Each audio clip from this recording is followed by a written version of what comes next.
இது எல்லாத்தையும் முடிச்சுட்டு தூங்கவே மணி 2 ஆயிடுச்சு. என்னென்னா பேக்கிங் திங்ஸ்லாம் காலி ஆகிடுச்சு. முன்னாடி நாளே ஹஸ்பண்ட் கிட்டே சொல்லி வச்சுருந்தேன் பேக்கிங் திங்ஸ் வாங்கணும்னு. நெக்ஸ்ட் டே மெக்கானிக் ஷெட் போகணும், வண்டி சர்வீஸ் பண்ணணும்னு சொல்லியிருந்தாங்க. சரி போயிட்டு வந்ததுக்கப்புறம் கிளம்பலான்னு சொல்லிட்டு பார்த்தோம். வந்ததுக்கப்புறம் ஒரு 8:30 மணிக்கு மேலே தான் நைட்டு வந்தாரா. போயிட்டு பேக்கிங் திங்ஸ் எல்லாத்தையும் வாங்கிட்டு வந்து எல்லாத்தையும் அடுக்கி வச்சதுக்கப்புறம் தான் திருப்தியாக இருந்தது.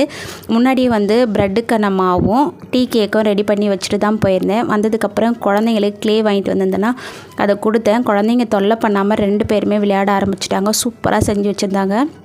வீடியோவில் விட நேரில் பார்க்க ரொம்ப அழகாக இருந்தது இந்த டாய்ஸ் எல்லாமே.